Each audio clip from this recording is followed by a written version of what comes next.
Okay mga Lods, so eto ang, ganito muna, bago natin to ituloy, papakilala ko muna sa inyo si Sofia Trazona. Now, yung asawa niya kasi, ang pangalan nun is Trazona yung apelido, Isay Trazona yung pangalan, Easy kasi yung basa ko eh.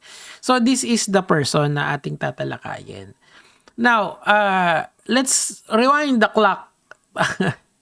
Siguro 5 years ago, eto yung anak niya, yan. Natin. Ayan. So, ipopost ko yan. So, ano ko, mute ko kasi may may copyright ayan. So, nakita nyo, so, member ng LGBT yung kanyang anak, okay? Nag-transition na siya. So, isa na siyang trans woman. And ang si Easy kasi, hindi siya ang unang asawa. Hindi itong lalaki na to na si Alvin. 'Di ba? Meron pa siyang unang asawa na ang anak nila ay iyong si Sofia aka Andre. Okay? So ano yung pino-point out ko rito mga Lods? LGBT, 'di ba? Ngayon, kung kung medyo ang paniniwala mo for yung ganyan, yung sobrang hardcore conservative ka, of course illegal yan sa'yo or hindi mo gusto yan, frown upon yan. Pero let's be real. Sa Pilipinas, okay lang maging bading. Okay lang maging tibo. Okay lang mag-express ng gender identity mo. In fact, this is trying to be legislated by people like Risa Ontiveros. In my opinion, ako sa tingin ko, itong society natin, wala pa tayo doon. I think the first step natin is we have to integrate number one, sex ed. Kailangan i-improve natin yung sex ed natin kasi tumataas na naman yung mga batang ina. So that's an off-tangent topic. And the second one is yung gender studies. Kailangan natin maglagay ng gender studies sa school kung gusto natin ng legislation that is towards the LGBTQ community. Sa tingin ko, hindi pa tayo ready as a society kasi meron pa mga taong ganito. Yung sa tingin ko kasi parehas kaming millennials nitong taon na to. Siguro mas bata lang ako Kaso mas gets ko kasi yung galaw ng Gen Z ngayon tsaka ng Gen Alpha being a father and being someone who works on social media kasi most people in social media are Gen Zs or sila yung mas active. So alam mo yung community na binubuo nila. That goes without saying na meron pa rin mga millennials na katulad niya. So, given all that context, bakit ko binubuo tong context na yan? Kasi gusto ko kasing pakinggan niyo siya given all that, 'di ba? Kasi ito ang old school pa sa old school na paniniwala. Well, ganoon talaga. Born and raised siya sa isang Catholic or Christian family. Pakinggan na natin. Ready na ba ang lahat? Ready na ba ang lahat sa dagat-dagatang apoy? Let's go. Daming bash ni IC. Doon pa lang sa anak niya naging pinili ang direksyon maging bading. Okay, anak niyang maging bading. Kita mo yung wording na, no? Anak niyang maging bading. So, hindi niya anak. Doon pa lang dinidisown niya na. Kasi nga, bading siya kasi, praise the Lord siya. Tuloy. Ang dami ng bash kasi hindi daw tinanggap kasi bading. Anong point niyo doon? Okay. Anong point niyo dito? Totoo naman Ano ba sabi sa Bible? Ayun, yari. Ito na, di ba? So, ano ba yun? Yung sinasabi ni FLM, yung nakatapaoyo. Ganun siya Ganun siya mag-isip sabi ko sa inyo, these people, they cannot do critical thinking. They cannot change their worldview over others. Like ako, okay lang kaming mag-debate ni Gabe dito kasi alam namin parehas yung vantage point ng isa't isa. I can go to his vantage point, he can go to my vantage point. Kaya okay kaming magkaroon ng argument dito. We can go biblical, we can use any methods to prove our case. Dito kasi hindi ka mananalo talaga diyan. Or not even to start the argument You cannot start a healthy argument sa mga ganito Like for example, what is the objective way of looking at this? Paano ang sagot mo doon? You look at the law ng ating bansa. Sa ating bansa ba, pinapayagan ba ang mga homosexuals? The answer is yes. Diba? Actually, gusto pa ngang bigyan sila ng extra protection pa pero hindi ko alam kung kailangan yun ngayon. Pero you are free to express yourself. Kung gusto mong maging bading, okay lang. Kung gusto mong maging tibo, okay lang. Kung gusto mo maging bisexual, okay lang. There's really nothing wrong there. Pero once you put a religious component dito, nawawala na yung yung expression eh. It limits expression, which is actually kung meron nagkakamali dito, siya yun. Kasi nililimit niya yung freedom of expression ng isang tao eh. You can only limit expression if you are doing illegal stuff. Tama, 'di ba? Pag gumagawa ka ng criminal act, that's something na dapat pigilan. Correct? Pero pag hindi ka naman gumagawa ng illegal na bagay katulad nito na ine-express mo lang yung sarili mo, mas gusto mo yung lalaki kaysa babae, wala naman tayong magagawa doon. Yun yung the heart wants what the heart wants. Pero once you put a religious component, wala na. Sara tapos na yung usapan. Ano ka na, dagat-dagatang apoy ka na agad. And the frustrating part dito kasi, nagiging punchline kasi yung bading eh. Miski ako din, guilty din ako dun eh. Pagka gusto mong mag-end yung conversation, bading, gaganunin mo lang. Oh. Kasi yung Taguro memes, di ba, nauso yun. O, tuloy natin. God judged the homosexuality. Kaso, God does not, he is not, kaso, that is your religious belief. Huwag mong i-impose yan sa mga kagaya ni Sofia. This is the frustrating part dito talaga sa mga tao na ganito. Read the Genesis 17, 18, and 19. Hindi naman yan batas eh. That's the Bible. That is your belief. Do not impose it on other people. Miski yung anak ng asawa mo. Hindi mo pwedeng gawin yun eh. Those men in Sodom and Gomorrah wants to have sex with other men. Oh. And God judged that Sodom and Gomorrah.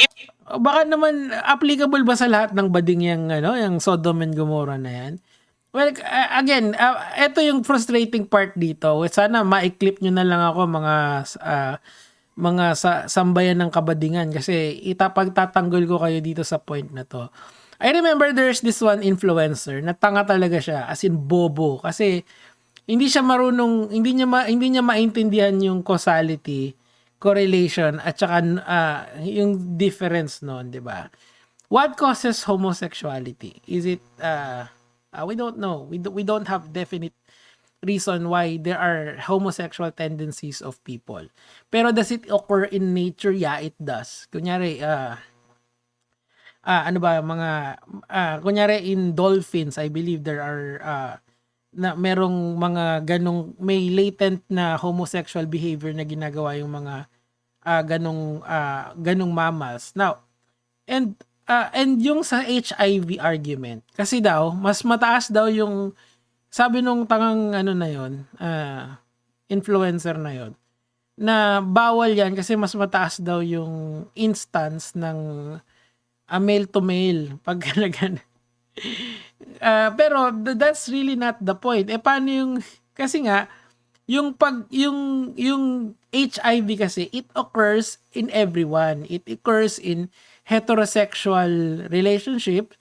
It also occurs in homosexual relationships as well. Meaning to say, mas mataas nga lang yung tendency niya or yung tendency niya sa homosexuals. Tama, 'di ba?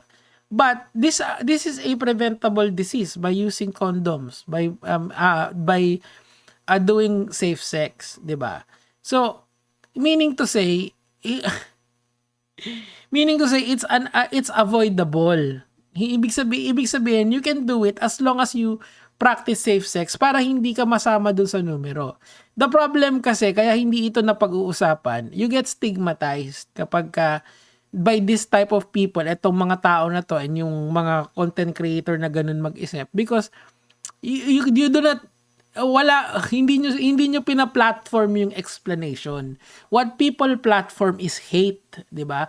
What people platform is ridicule, 'di ba? Bading ka naman triple B ka naman 'di ba? Mga ganong klaseng bullshit na imbis na magkaroon tayo ng healthy discussion about homosexuality and how to prevent HIV among young individuals, what we do is we ridicule people. I probably, if I get clip naiisip ko if I get clip dito, most likely ibabash ako ng mga tao. Bading ka naman, Nico David If I was, so what? Who the fuck cares kung bading ka or not, di ba? Wala namang masama sa pagiging bading eh. Ang masama yung criminal ka, yun. Siguro doon tayo magkakaano, yung magnanakaw ka, pumapatay ka ng tao, rapist ka, kumikita ka ng gamit illegal, nagbebenta ka ng drugs, yun siguro yung masama. Pero yung you're fucking other men or women, that's really not a sin. That's just your preference of choice, di ba? Kink mo yun eh. What the fuck? Ay nako, kaya ang hirap dito sa Pilipinas eh. Kaya sinasabi ko yan sa mga kagaya ni Gabe. We are really not ready for this conversation. I am speaking from a vantage point of a millennial that understands the Gen Z, that understands the Gen Alpha, and understands the boomers and whoever, di ba? And also, I'm teacher din ako eh. Tapos may nako, Lord! Literal, tuloy. Even until now, ang Sodom and Gomorrah, no one built anything there. Ano ba ang ngayon? Ang nasa na bang yung geographical location ng Sodom of Gomorrah? Can you fact just... Parang kasing pag finact-check ko to, parang saan ba yung Sodom and Gomorrah? Tingnan nga natin dito. Tanong natin sa ChatGPT. Okay. Papakakausapin ko. Hey bro, are you there? Paano ba to? Wait lang. Kausapin natin si ChatGPT. Okay. Can you tell me what's the location of Sodom and Gomorrah right now? Right now.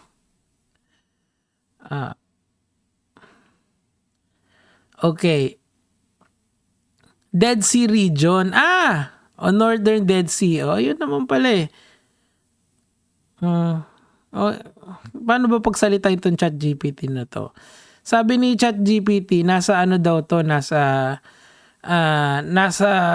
dagat daw to. Hindi. Ito, present Dead Sea between Israel and Jordan. Yun naman pala eh. Site called Tal Emham in modern Jordan. Ibig sabihin na yun, in modern Jordan, ibig sabihin may city dyan, may nakatayo dyan, most likely. Diba? Di mali siya. Di, alam mo yun, konting fact check lang eh. Mali ka pala eh. Dinevelop, hindi. Nandun pa yung burning sulfur na pinaulan ng Diyos. Wala. Sabi ni ChatGPT. Natanong natin kay ChatGPT. Is it correct that the burning sulfur in Sodom and Gomorrah is still there at this present time? Ayan, ano sagot? Short, not exactly the way people claim, okay? Dead Sea are naturally, yun naman pala, kasi nga, may sulfur and bitumen and salt doon kasi merong kasi dagat siya. Bottom line, the claim that sulfur from Sodom is still burning today is mostly religious tour guide narrative, not established scientific facts. Okay, yun naman pala. May meteor pala na bumagsak doon, hindi dahil may mga lalaking nag-iiyot doon. Come on. Pero yan ayan naman yung causality eh, yung iniisip nila kaya may meteor na bumagsak doon kasi according to ChatGPT binabasa ko eh. Dahil may hindi naman siguro. Diyos ko Lord. Ay nako. Di sana, bakit kaya ganun? Di dapat kung ganyan, dapat di ba consistent na mini-meteorite yung mga nag-M to M, male to male action. Di ba? Dapat inaano sila ngayon, pinaparusahan sila, pero hindi naman eh. Bakit isang beses lang nangyari in the history of mankind? Hindi ka David, mataas naman yung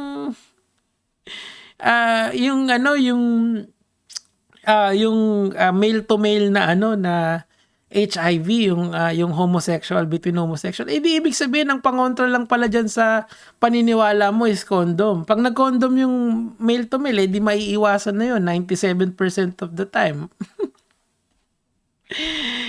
This is why you don't really debate with this kind of people. Iwas talaga kayo dyan kasi wala kayong, yung critical thinking will never flourish sa ganyang klaseng pag-iisip. Tuloy. search nyo sa YouTube, makikita nyo yung evidence ng Lord doon. Ngayon, ang mabuting magulang, sasabihin mo sa anak mo kung ano yung huwag mong gawin. Di ba? Ang masakit dyan kasi, this is his partner. And mukha kasing tanggap na nung nanay na trans yung anak niya. Pero bakit ka pa nangingialam, tol? Ano bang problema mo? Hindi naman ikaw yung magulang eh. 'Di ba? Tingnan natin, baka sa my day niya, wala. So yung sinabi niya, hindi, deadma lang siya. Kaya pala inaatake ng sangkabaklaan to. Well, unfair naman talaga yan, yung mga ganyang klaseng pag-iisip. Kasi mapapahama ka dyan pag ginawa mo. God will throw you to hell. Hindi naman, parang namang okay yung buhay niya. Bakit kaya, ba't sila yung nagpi-prejudge? Diba? I mean, look, God is all-powerful, all-knowing, can create anything at a whim. So you are telling me that God doesn't want you to express the other gender. Why? Hindi ba dapat mas understanding si Lord dyan?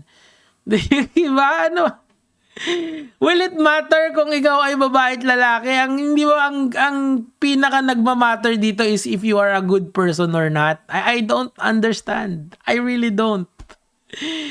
It's very frustrating to hear this kind of argument in this generation ngayon eh. Kasi nga, I mean, if live and let live, doon nyo na lang tignan. Hindi naman illegal dito maging bading eh. So why are you making it illegal? Gigil na gigil pa talaga siya. O foaming in the mouth, nagalit. Hindi, mali ka. Eh, pinayagan nga nung nanay.